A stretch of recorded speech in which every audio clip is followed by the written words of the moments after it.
kita harus mengetahui bahwa perusahaan ini sudah perusahaan jadi, perusahaan yang culture-nya sudah hidup jauh sebelum kita masuk, ya kan? Jadi kita tidak bisa berharap bahwa ini semuanya harus berubah secara cepat sesuai dengan manajemen yang ada. Pertama, mereka stres, kedua kita pun juga akan stres karena ekspektasinya kita akan sesuai dengan background kita waktu kita di luar perusahaan ini.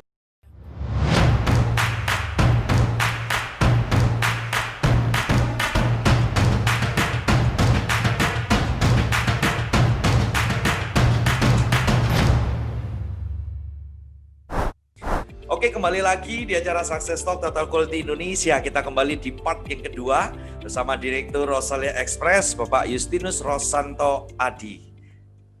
Halo, kembali lagi Pak Adi. Halo Pak Andre. Kita masuk ke part yang kedua. Kita akan menggali lebih dalam Pak Adi ya tentang second generation. Kita akan belajar banyak dari Pak Adi. Pak Adi, jadi seorang second generation menurut Pak Adi sebuah keuntungan ataukah justru sebaliknya, Pak? Ya, kepuasannya sendiri-sendiri, Pak ya. Oke. Jadi secara pribadi kita kepengen mendirikan suatu perusahaan sendiri untuk keluarga kita, untuk anak kita. Tetapi selaku sekarang itu second generation merupakan suatu keuntungan bagi kita untuk apa itu dalam bekerja.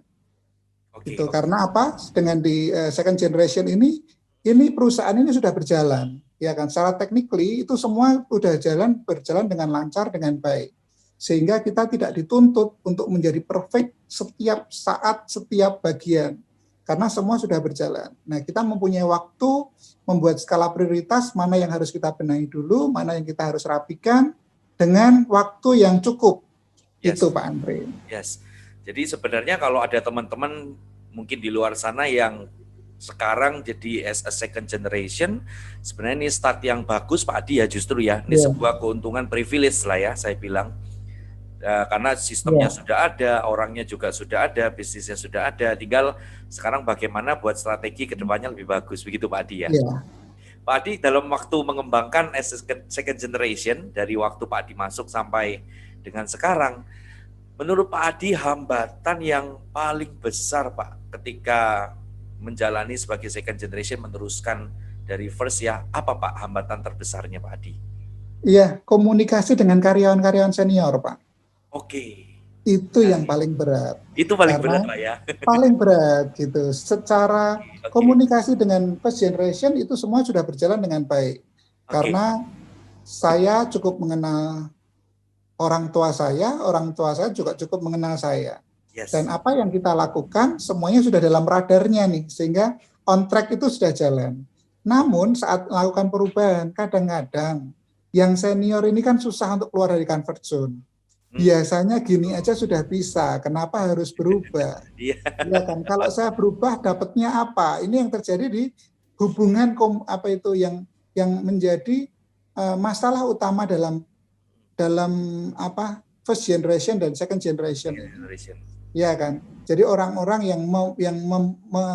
kalau politik itu menggoreng suatu kejadian sehingga hal yang sebenarnya tidak masalah, intinya sama, tujuannya sama, tetapi prosesnya lah yang harus kita jelaskan dengan baik.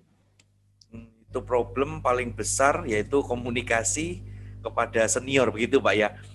Iya, kepada manajer-manajer atau karyawan senior Pak. Yes. Ya. Biasanya kan Pak, mereka yang senior pasti kan karena dulu mereka dipimpin first generation, pasti kan punya ekspektasi yang mungkin seperti first generation atau seperti apa ya kan berbeda.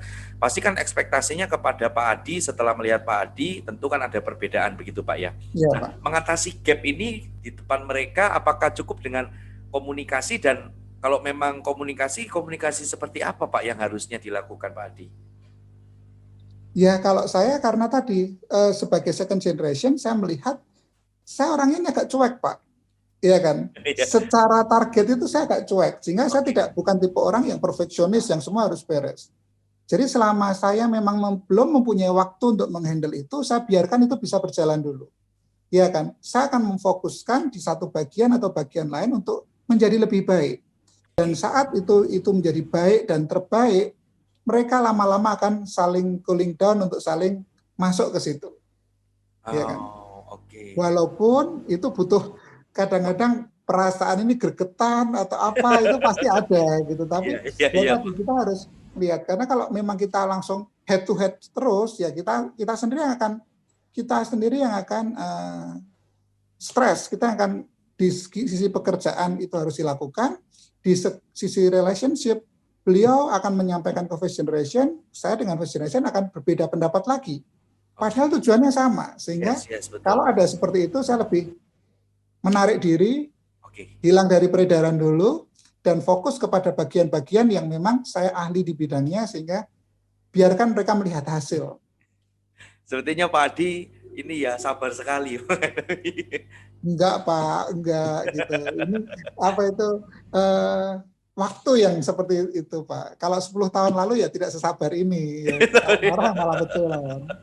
Iya, tapi memang paling bagus berarti istilahnya Pak, komunikasi paling baik adalah dengan bukti ya. Dengan di lapangan kita, akhirnya mereka akan menarik diri untuk ngikut kita, begitu Pak Adi ya? Iya, betul sekali.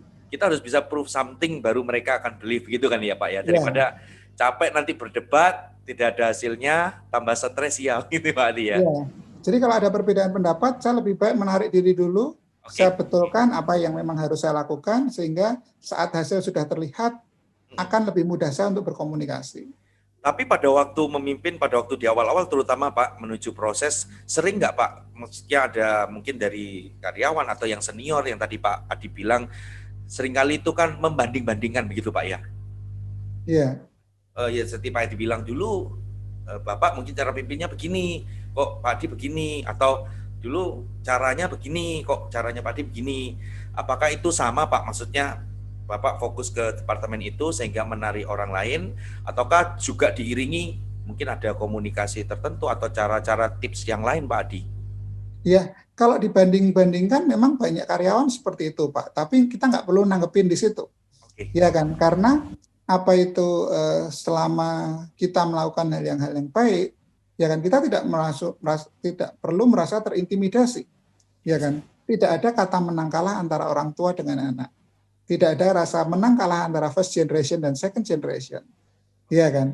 Jadi kalau kita menanggapi itu dengan berlebihan, kita sendiri yang stres, dan siapa yang dirugikan? Ya first generation dan second generation itu sendiri, ya kan. Maka dari itu tadi saya sampaikan, kalau memang ada perbedaan pendapat seperti itu, ya tadi saya akan menyelesaikannya pelan-pelan dari satu step ke step yang lain. Saya tidak ingin langsung mengejar semuanya perfect dalam waktu yang singkat gitu. Wah, berarti Pak Adi ini kayak apa? Peribahasa Jawa alon-alon asal kelakon ya Pak ya? Iya Pak, gitu. Nikmatin hidup Pak, nikmatin hidup, ya kan. Siap. Gitu. Ya, ini kata-kata bagusnya gitu. Ya kan, tapi kalau kata-kata jeleknya, lu nggak ikut gue, lu tanggung sendiri akibatnya. Ya kan? Mau nggak mau nanti ngikut juga Pak ya. Iya, Misalkan gitu. udah terlihat Asalkan kita bisa membuktikan apa yang baik, dan apa yang kita lakukan demi kebaikan semua, saya yakin orang pun akan melihat. Iya kan, memang butuh waktu. Yes, tapi saya belajar dari Pak Adi tadi menarik sekali bahwa first and second itu bukan perihal menang kalah Pak ya. Ya. Menarik sekali, bukan wah saya harus lebih baik, tapi karena memang zamannya beda, stylenya beda, kebutuhannya beda ya, bukan berarti yang sekarang harus menang, yang itu harus kalah, bukan itu Pak ya yang penting. Enggak, gitu loh. Apa itu tidak ada gunanya Pak? Ya kan, yang dirugikan adalah kita sendiri karena kita satu keluarga. Gitu. Ini kadang-kadang seringkali jadi mindset yang salah Pak, mungkin ya, karena wah saya harus menang nih dari generasi pertama gitu. Seperti kompetisi jadinya Pak, begitu. Iya. Seperti kompetisi. Oke, menarik sekali. Pak Adi, kalau misalkan in second generation, sekarang kan Pak Adi juga tidak sendirian, maksudnya dengan saudara, sedang dengan kakak atau adik ya Pak Adi. Nah, kemudian dengan perbedaan style pasti Pak, perbedaan cara kepemimpinan, kita kan sekarang jadi satu perusahaan besar lah, satu grup Pak Adi, begitu ya. Dengan persaudaraan berbeda-beda, cara kepemimpinan berbeda, bagaimana Pak bisa menyatukan? Biasanya kan paling sulit itu menyatukan cara pikirnya orang-orang yang berbeda, terutama di level kepala kan Pak Adi ya. Iya. Nah ini bagaimana Pak Adi cara untuk bisa? Pada Rosale Indah Group ini ada 10 perusahaan Pak. Jadi di sini salah satu kehebatan first generation itu adalah untuk masa transisi ini membagi semuanya dengan baik kepada second generation dan memberikan otoritas yang seluas-luasnya untuk second generation mengambil sikap. Karena setiap perusahaan mempunyai karakter yang berbeda-beda. Setiap perusahaan mempunyai gap yang berbeda-beda. Sehingga kalau kita dipaksa untuk langsung bersama-sama, itu akhirnya tidak akan jalan-jalan, kita akan jalan di tempat. Karena apa?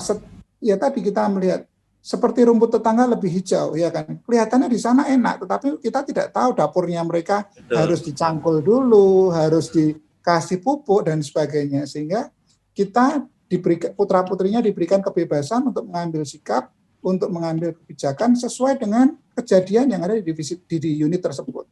Sampai nanti waktunya kita siap untuk fokus bersama menyiapkan corporate ini.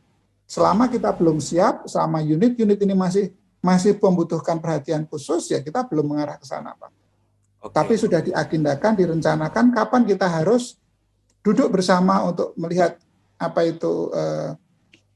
corporate ini bisa berjalan. Karena setelah second generation ini kan diharapkan bisa lebih bertahan lagi menghadapi third generation. Ya kan, sehingga dalam saat kita menghadapi third generation ini kita semua harus sudah mempunyai basic manajemen yang lebih baik lagi, yang lebih bersama-sama lagi. Jadi saat ini sudah dipikirkan juga Pak ya, third generation bagaimana nanti generasi selanjutnya sudah mulai terpikirkan itu Pak ya, terencanakan gitu Pak ya, Pak Adi ya. Ya, terencana iya Pak, tetapi step by step dulu Pak. Sekarang fokus membetulkan sendiri-sendiri dulu, sehingga kita diberikan kesempatan untuk merapikan dulu sendiri-sendiri bagaimana apa yang harus ini, tanpa harus melihat kanan kirinya dulu, ya kan? Karena setiap perusahaan mempunyai masalah yang berbeda-beda. Bus dengan penumpang dengan barang berbeda. Penumpang dengan makanan berbeda, dengan resto berbeda, dengan tur berbeda. Maka dari itu kita diberikan waktu beberapa tahun ke depan untuk merapikan dahulu manajemen masing-masing sampai clear nanti untuk masuk kepada step selanjutnya. Oke, berarti kalau saya boleh simpulkan dari Pak Adi bicara bahwa peran first generation itu untuk mengkader juga penting sekali Pak Adi ya? Iya Pak. Untuk mengarahkan, untuk menempatkan dengan baik, mengelola maksudnya second generation sesuai dengan capability-nya, sesuai dengan itu penting sekali Pak Adi ya? Ya betul sekali. Jadi bukan berarti yang besar ditaruh perusahaan yang besar, tidak gitu. Ya kan, perusahaan besar ditaruh yang ini tidak. Tetapi saat sudah melewati masa tertentu, diberikan unit-unit baru yang memang harus bisa menghidupkan ini dengan baik ya, harus bisa menghidupi sendiri, memberikan gaji sendiri, bisa memberikan kesejahteraan sendiri terhadap bagiannya, sehingga pemilihan tempat jabatan itu sangat luar biasa sekali. Oke. Menurut waktu Pak. Ya, menurut Pak Adi dengan pengalaman Pak Adi sudah mengalami peralihan generasi. Dan ini juga mungkin bisa jadi masukan buat teman-teman yang melihat video. Apa sih Pak yang bisa menyebabkan gagalnya peralihan tongkat estafet dari first generation ke second biasanya? Apa yang bisa poin krusial Pak yang membuat bisa gagal? Yang ini harus diperhatikan betul-betul Pak. Menurut Pak Adi apa Pak? Apa ya Pak ya? Jadi kesiapan dari dua belah pihak Pak. Dari first generation bagaimana melihat bahwa dunia itu sekarang sudah berubah, zamannya juga sudah berubah, dan second generation yang melihat bahwa kita bisa seperti ini karena usaha beliau dalam membentuk suatu culture ini. Ya kan, dari culture yang sudah ada ini, perusahaan yang sudah ada ini bisa mengantarkan kita di posisi seperti ini.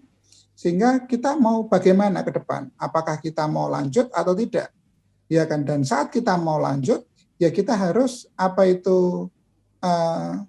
menyiapkan ini sebaik-baiknya sesuai dengan culture perusahaan itu, sesuai tujuan itu, tidak bisa semau gue lagi gitu. Ya.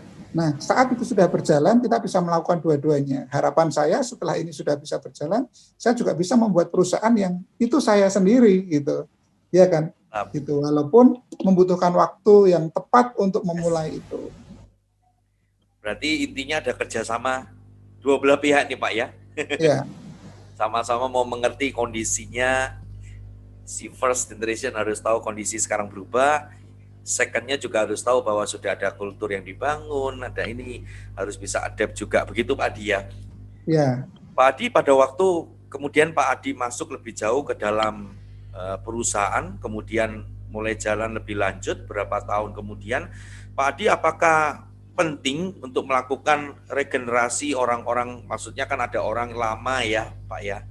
Iya. Maka akhirnya Pak Adi melakukan regenerasi dan mereka kan juga punya pola pikir yang mungkin masih terikat dengan pola pikir yang lama. Apakah yang Pak Adi lakukan, apakah meregenerasi mereka ataukah membantu mereka supaya mindsetnya bisa change juga? Iya. Itu yang dilakukan waktu itu. Jadi saya bekerja sama dengan beberapa konsultan untuk melakukan training, ya kan. Jadi saya tidak bisa langsung merubah itu secara sendiri gitu loh. Kalau saya sendiri melakukan pasti perusahaannya tuntutannya aneh-aneh gitu. Tetapi saat saya menggandeng seorang konsultan inilah yang menyampaikan bahwa standar sebagai perusahaan, standar sebagai karyawan, aturan yang disampaikan itu secara baku adalah ini. Dan saat itu sudah dijalankan, kita melakukan training yang tepat, kita melakukan sosialisasi yang tepat. Saat kita melakukan dengan tepat, mereka akan menyadari sendiri. Kalau memang itu cocok, mereka akan lanjut. Kalau tidak, mereka akan resign sendiri. Dan 15 tahun saya bekerja, puji Tuhan, tidak lebih dari 10 orang yang saya berhentikan. Wow. Itu. Jadi semua yang tidak yang keluar dari tim saya itu adalah orang-orang yang mungkin sudah merasa, oh saya tidak cocok nih dengan manajemen ini, sehingga resign dengan sendirinya. Sehingga 15 tahun saya berkarya di Rosalia Indah Group, memang jarang sekali bisa dihitung dengan jari bahwa orang-orang tertentu yang benar-benar saya keluarkan. Dan memang itu justru bisa jadi ini Pak ya, seleksi alam. Seleksi alam, ya seleksi alam, ya kan. Jadi gitu. Memang orang-orang yang nanti akan ikut kita adalah orang-orang yang betul-betul memang bisa support Pak Adi ya. Ya, terutama waktu saya kerjasama dengan TQ nih pertama ini ya, itu pengalaman yang luar biasa gitu. Thank you, Pak Adi. Saya waktu pertama agak takut-takut gimana gitu kerjasama dengan TQ. Saya dikenalkan oleh senior saya, rekanan saya yang senior dalam usaha ya, beliau sudah cukup luar biasa sekali menyampaikan, kalau memang dengan masalah saya, lebih baik menggandeng TQ gitu. Kita akan di situ karyawan kita akan terbagi menjadi 3 bagian. Pertama itulah tim yang memang tidak bisa bekerja dan provokator, tim kedua yang wait and see, tim ketiga yang yang mau berubah. Mereka mau menunggu perubahan gitu. Dan saat saya training kan, saya kan agak takut. Karena udah di warning sama teman saya, kamu kalau nanti training ini kemungkinan yang keluar 30% gitu. Saya waktu itu agak shock ya Pak ya. Hah, yakin ini itu. Tapi benar waktu kejadian itu banyak yang resign, tapi puji Tuhan memang itu semuanya terjadi Pak. Jadi yang keluar itu tim-tim yang memang sudah tidak cocok, mereka tidak nyaman dan mereka ini tipe-tipe yang mengganggu perubahan. Ya kan, sehingga mereka keluar cukup ekstrim saat itu. Terus tim kedua yang wait and see dan tim ketiga yang memang mereka mau berubah. Di saat saya mengetahui kategori tadi, saya fokus pada tim yang mau berubah. Dan saat tim yang ini mau berubah, tim yang kedua ini mengikuti. Oh, ternyata dengan berubahlah saya akan mendapatkan sesuatu yang lebih efektif, lebih efisien dan salary-nya lebih bagus. Karena alokasi yang tim pertama tadi kita tidak buat hanya untuk perusahaan, tapi kita bagikan kepada tim-tim yang berprestasi. Sehingga seleksi alam ini bisa berjalan dan semuanya bisa berjalan dengan baik. Yang ada justru bisa bertumbuhnya lebih cepat Pak Adi ya? Iya, lebih efektif, lebih efisien, ya kan. Dan kita tidak dibebani dengan SDM yang cukup banyak ya Pak ya. Kalau dulu kita karyawannya hampir berapa gitu, sekarang kita lebih produktif dengan tim yang ada. Walaupun jumlahnya tidak terlalu banyak, tapi justru semakin efektif kerjanya begitu Pak Adi ya? Ya, ini mulai lagi di saat corona ini Pak. Di saat corona karyawan saya yang prinsipal 200 orang. Dengan saat corona ini mereka harus laporan via email, via WA ke saya. Mereka terbagi lagi. Ada orang yang tidak nyaman dan akhirnya resign dengan sendirinya. Oke. Dan sekarang akhirnya karyawan saya tinggal 150, keluarnya 50 Pak. Wow. Dan puji Tuhan, bulan ini seluruh karyawan saya yang bertahan sudah naik gaji. Wow. Karena memang tadi perubahan itu tadi dari karyawan yang 50% masuk perusahaan, 50% untuk ke karyawan lagi. Terus kemudian juga biasanya internet, telepon, seragam, fasilitas semuanya sekarang lebih efisien di situ. Ya. Mantap. Berarti justru lebih efisien dengan proses ini seleksi alam nih Pak ya. Seleksi alam ini. Ya. Dan Pak Adi, jelas ini di part yang kedua. Pak Adi selama dalam proses in second generation sampai saat ini Pak Adi juga mengikuti perkembangan perusahaan. Inovasi apa Pak yang Pak Adi mungkin merasa inovasi yang paling besar yang pernah dilakukan Pak Adi di Rosale Express tentunya, dan bagaimana pencapaiannya? Semoga ini bisa jadi inspirasi juga Pak Adi untuk teman-teman kita yang mendengarkan. Ya, kalau saya karena memang ini untuk Rosale Express sendiri tadi Pak, apa itu berjalan semuanya sesuai dengan harapan. Tetapi yang inovasi secara grup, karena saya menghandle beberapa grup di sini, saya membuat satu manajemen seperti Rosin Gerai, di mana itu satu orang melayani semuanya. Sehingga dulu kadang-kadang kalau satu orang, Pak Andre nih kepengen tiket pesawat, menghubungnya ke CSUA gitu. Menghubungi restoran untuk B, terus kemudian untuk Central Laundry di mana. Dengan adanya ini, saya membuat satu manajemen lagi, itu adalah marketing eksekutif, di mana itu melayani beberapa customer yang bisa melayani semuanya, one stop shoppingnya di situ. Sehingga kalau memang misalnya Pak Andre nih mau ke Jakarta, mau butuh tiket bus, ya sama customer CSU-nya A. Butuh Central Laundry ya customernya A. Ya kan. Butuh nanti makan siang waktu mau meeting nih gitu. Ya kan, dan dari marketing saya ini dia akan menerima order, melakukan pengiriman, dan kemudian menerima pembayarannya dari satu orang tersebut. One stop shoppingnya kita buat di situ.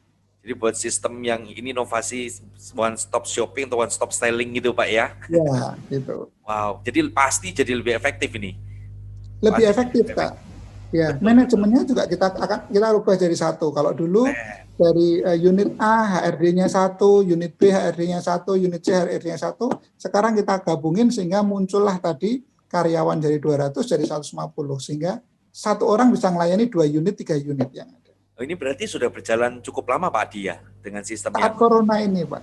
Oh, justru ada inovasi di saat ini ya Pak ya? Iya, di saat ini. Sehingga karena customer juga tidak bisa datang ke outlet, customer juga tidak bisa ini, sehingga dengan telepon aja, dengan WA aja, semua memudahkan semua, tinggal nanti transfer dan barang kita kirimkan. Wah, ini yang berbeda. Jadi justru di saat di tengah problem, masalah, harus ada inovasi justru Pak ya? Ya. Maka dari itu Pak, kalau kita bisa melihat dunia luar, dari segi kesempatan, kita akan bisa melihat itu dengan lebih baik. Tapi kalau kita melihat itu sebagai rintangan, ya akhirnya kita stres sendiri nanti. Betul, karena sudah banyak yang stres Pak. Sama Pak, saya awal juga stres Pak. Gitu. Ya, tapi kan nggak berlarut-larut Pak Adi. Iya, gitu. Harus cepat cari pintu keluar, solusi yang baru, dan cari apa yang baru, pasti ada jalan, pasti ada kesempatan. Saya melihatnya seperti itu Pak Adi. Oke, terima kasih Pak Adi untuk part yang kedua. Kita mendapatkan banyak sekali ilmu. Kita akan lanjut ke session part yang terakhir Pak Adi ya. Iya, oke. Oke, terima kasih teman-teman. Tetap stay tune bersama Total Quality di YouTube channel kami bersama Bapak Rosanto Adi. Kita akan terus belajar banyak dan tentunya Anda akan mendapatkan inspirasi yang luar biasa. Jangan lupa subscribe YouTube channel Total Quality Indonesia, kemudian tekan loncengnya, ikuti terus. Dan masih ada sosial media Total Quality yang lain, ada Instagram, Facebook, Twitter, supaya Anda bisa mengetahui update-update berikutnya dari Total Quality Indonesia. Tetap bersama kami dan salam sukses untuk kita semuanya.